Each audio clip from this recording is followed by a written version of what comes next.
Hello, and welcome to South Asia Chat, a podcast brought to you by the Institute of South Asian Studies at the National University of Singapore. I'm your host, Divya Murali, a research associate at the Institute. Today's episode is on the recently concluded World Trade Organization's ministerial meeting. WTO's 13th Ministerial Conference concluded on 2nd March 2024 in Abu Dhabi. The declaration shows progress and commitment of the member states on issues like dispute reform and special and differential treatment provisions for developing and least developed countries. However, consensus on long-standing key issues continue to remain evasive. Ms R.V. Anuradha, partner at Clarus Law Associates, New Delhi, has joined me in conversation today to throw some light on the developments from MC13 and what it means for India and the developing countries. Welcome, Anuradha. Thanks, Divya. Happy to be part of the podcast. To get things started, what are your general thoughts on the outcomes from the 13th Ministerial in Abu Dhabi? What do you think are the hits and the misses? Well, Divya, I think you would agree that we need to see MC13 in the context of shifting geopolitical challenges to international trade. There's been a definite repurposing or rechanneling of negotiating focus to bilateral and plurilateral agreements. That's the wave that we've seen, particularly in the past few years. But in that context, to think of 166 countries of the WTO, I mean, it was 164 and then two other new members who acceded during the ministerial, to see them come together and commit themselves to hard negotiations over 5 days. It was supposed to end on 29th and it got extended by a day. And, given that kind of a commitment, I think that in itself is a vote for confidence in the continued relevance of WTO and multilateralism. And just in terms of broad statistics, these 166 countries represent close to 98% of global trade and global GDP. And it's in their interest to ensure that the rules of the WTO framework continue in terms of ensuring stability and predictability. So if you look at it in that sense, it's not really necessary for WTO to have announcements of new agreements or new conclusions at every biennial conference. It's a little bit of, I think the weight of expectations is way too high. Particularly in the context of what we've seen in media reports over the last few days, which seem to express a certain degree of pessimism. There are headlines as if, whether WTO continues to remain relevant or not. And that's where I want to emphasize that the WTO is actually a framework of existing thriving agreements that are being enforced, that are being, actually implemented as we speak. So the purpose of the ministerials in that context really needs to be looked at with a little bit of tempered expectations. There's much to celebrate in this 29th year of WTO's existence. And in that context, what we see in the negotiations is really more of incremental progress on some very, very difficult issues. So your question on hits and misses. Hits, very quickly, we have the conclusion of the services domestic regulations. Now, this is something which emerges out of the WTO's General Agreement on Trade and Services. It actually is a multilateral mandate, but because of change of dynamics and, shift in focus, a group of countries branched this off in 2017 at the Buenos Aires Ministerial as a side discipline, what they call the Joint Informal Discipline and Negotiations on Domestic Regulations. So as of now, this group has 71 signatory countries, or maybe 72. The thrust is predominantly on procedural efficiencies and streamlining procedural requirements on domestic regulations, such as those that apply to licensing and qualification for actually delivery of trade and services. The thrust is more on obligations relating to publications, timely approvals. The signatory countries would need to apply this on an MFN basis to all WTO members. And they'll need to incorporate it into their schedule of commitments under the WTO's General Agreement on Trade and Services. That, I think, is a significant hit. The other, of course, which has been reported very widely is the extension of the moratorium on e-commerce. And then equally important that I would emphasize is the extension of the moratorium in respect of non-violation complaints under the TRIPS agreement. In terms of misses, well, again, no surprise, the top of my list would be the issue of dispute settlement reform. The previous ministerial had this ambiguous wording that 2024 is the deadline for, or is the target date for arriving at reviving the dispute settlement system at the WTO. This is something to give a very broad context to the listeners. The dispute settlement system at the WTO has always been hailed to be the crown jewel of the WTO system. It worked brilliantly till 2019 as a two-tier system. There is a panel level and there is an appellate body, a permanent appellate body constituting 7 members. The appointment of those 7 members happens through consensus. Now, since 2019, the United States has essentially held up the appointment of appellate body members, arguing that the existence of the appellate body itself needs to be reviewed, that it's leading to over-judicialization of what should essentially be a member-driven process, and so on and so forth. And it's been a stalemate since 2019. There was an expectation that there would be some progress and revival of the appellate body, or at least the dispute settlement system in a functional form. A lot of options have been placed on the table. But unfortunately, most of those negotiations happened through what is called an informal process. If I have to put a positive spin to it or an optimistic spin to it, the only relevant part or progress that happened at MC13 was to acknowledge that this now needs to shift to become a formalized process within the WTO through member submissions. And the target is still kept as 2024. So we have, well, the next 10 months to hopefully have a concrete resolution to this issue. But again, very, very practically speaking, with the United States elections coming up in November, I'm not very sure whether the December deadline is realistic at all. But yes, it's out there. Another significant miss for developing countries like India is that we are still waiting for a permanent solution on what is called the Bali Peace Clause. And this is something which deals with public stockholding for food security purposes. This has been a long-standing demand since 2013. So it's over 10 years, 11 years now. There is actually an agreed text of what the permanent solution should look like, which has the endorsement of over 80 developing members, and yet it remains to be achieved. So that, to my mind, is a significant miss. Thanks, Anuradha, for giving us a quick snapshot. So I just want to pick on the pieces that you mentioned on the hits and the misses. You did mention about the e-commerce moratorium. Now, that has been a long-standing issue where the WTO members have not been able to achieve a permanent sort of a consensus. So the moratorium does keep the cross-border electronic trade tariff-free since 1998. India, South Africa, and Indonesia sees the moratorium as necessary to keep things affordable and to bridge digital divide in developing world, while the advanced economies see it as a revenue loss for them. What is your take on this, and why has it been difficult, you think, to have any long-standing outcomes from the ministerial meetings on this agenda historically? Well, as you said, Divya, the e-commerce moratorium is basically a commitment not to place tariffs and custom duty on electronic transmissions. And historically, yes, it's been an easy extension year on year. I mean, at every biennial conference of the WTO since 1998.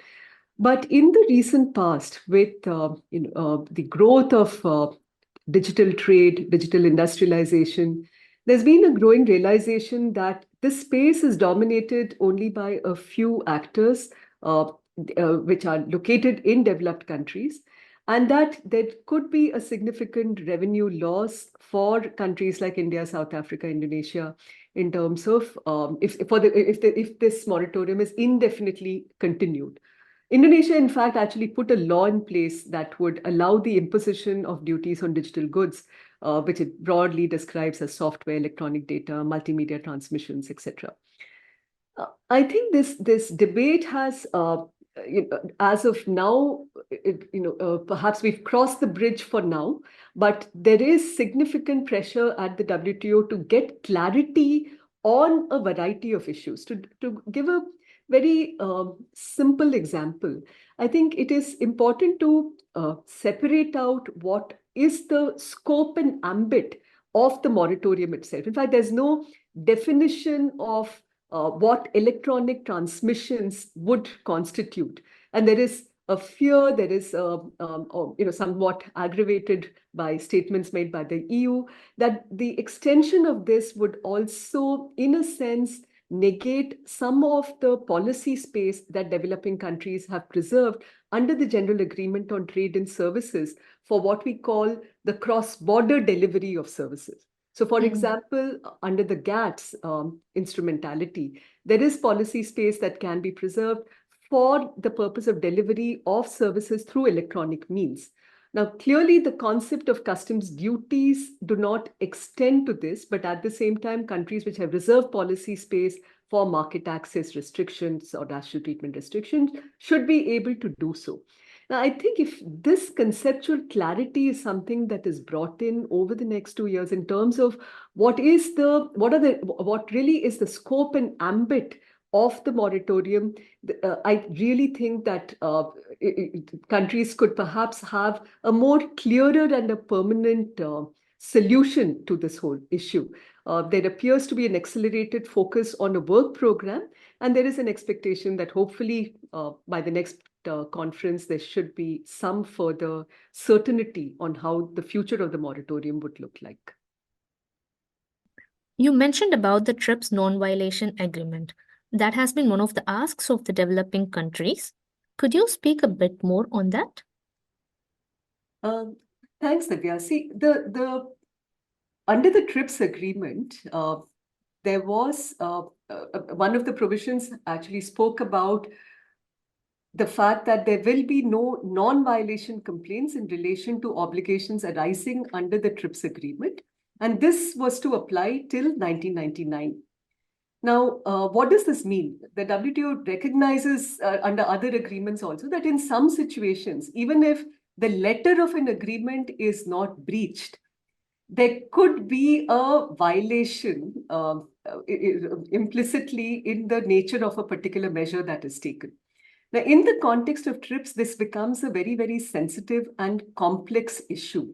TRIPS, as you know, provides for a framework of granting of intellectual property rights on, patents, trademarks, copyrights, etc. But particularly in the context of patents, it's been a very sensitive issue for developing countries, including India.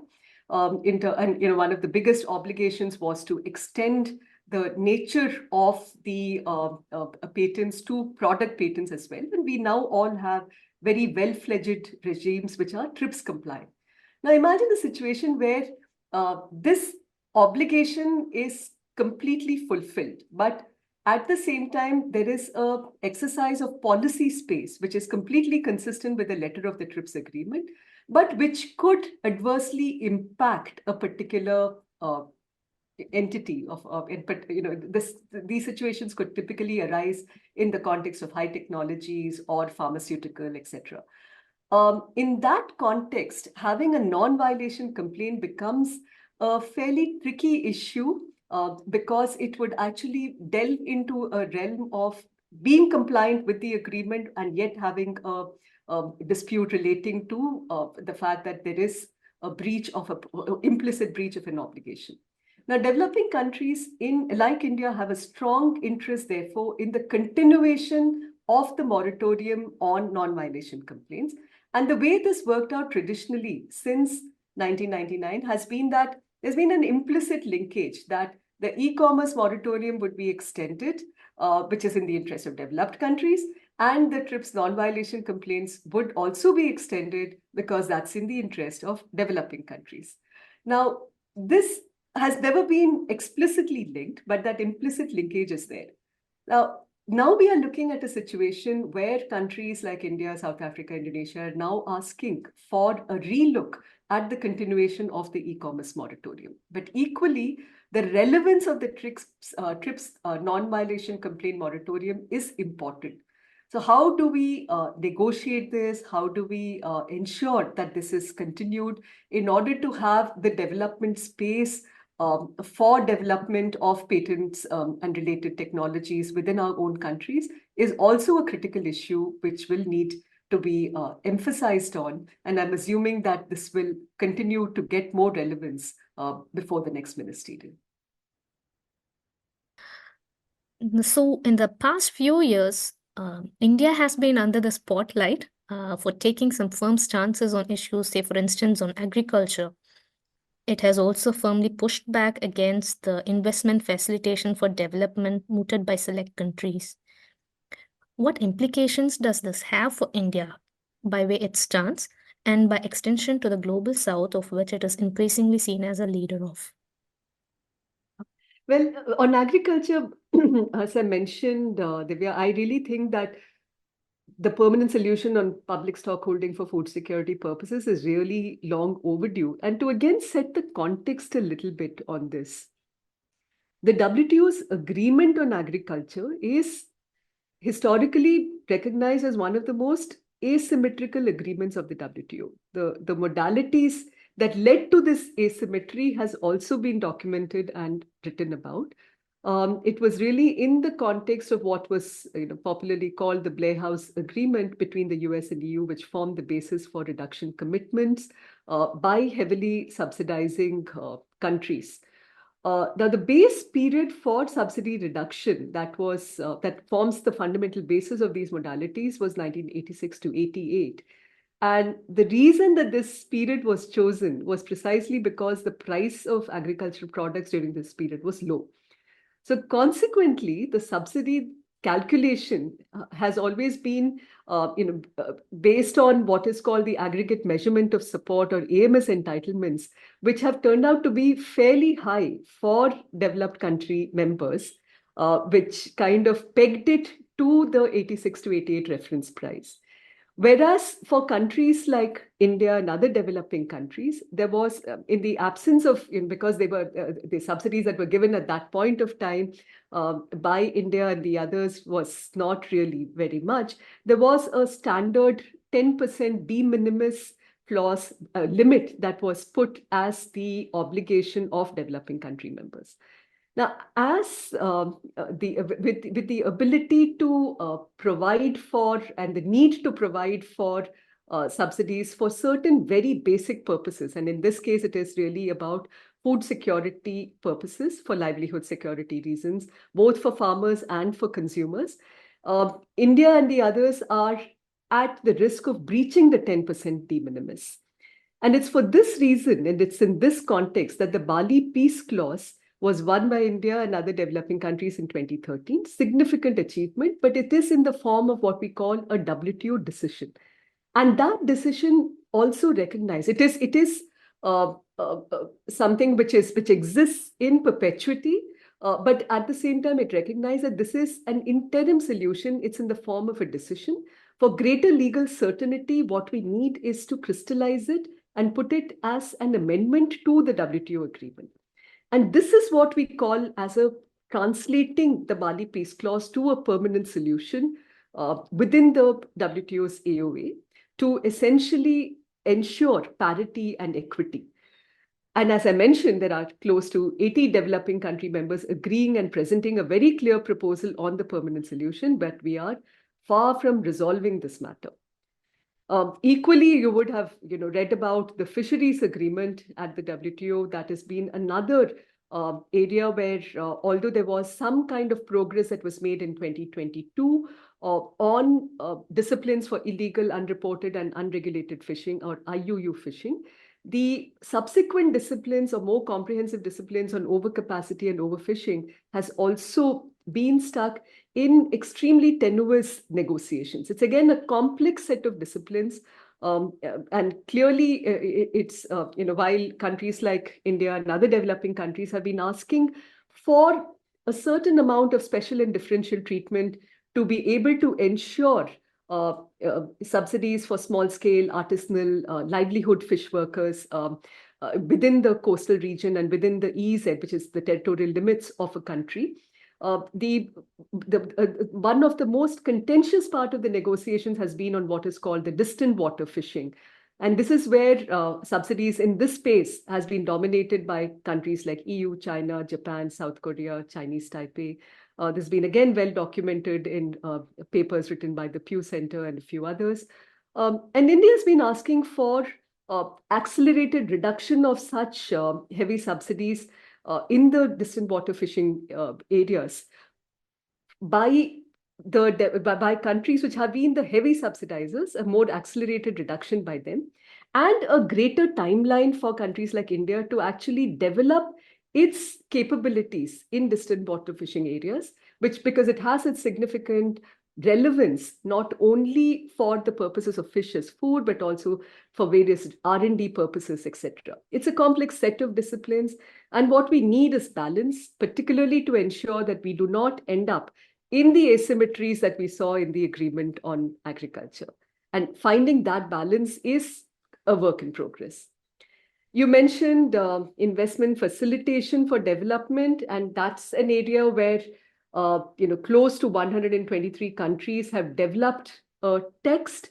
Many elements of it actually resonates with what I mentioned earlier in terms of the domestic regulations for services.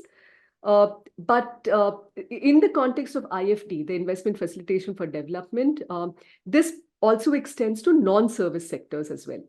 Now, unlike the services domestic regulations, which can be incorporated as MFN disciplines within the GATT schedule of members, the IFD disciplines, the only entry point, the only way they can get into the WTO is if they get incorporated as a plurilateral, because not all members have adhered to it. There are fundamental questions in terms of whether investment facilitation is anything about trade at all, or is it a pure investment issue, whether there's a mandate to discuss all of it.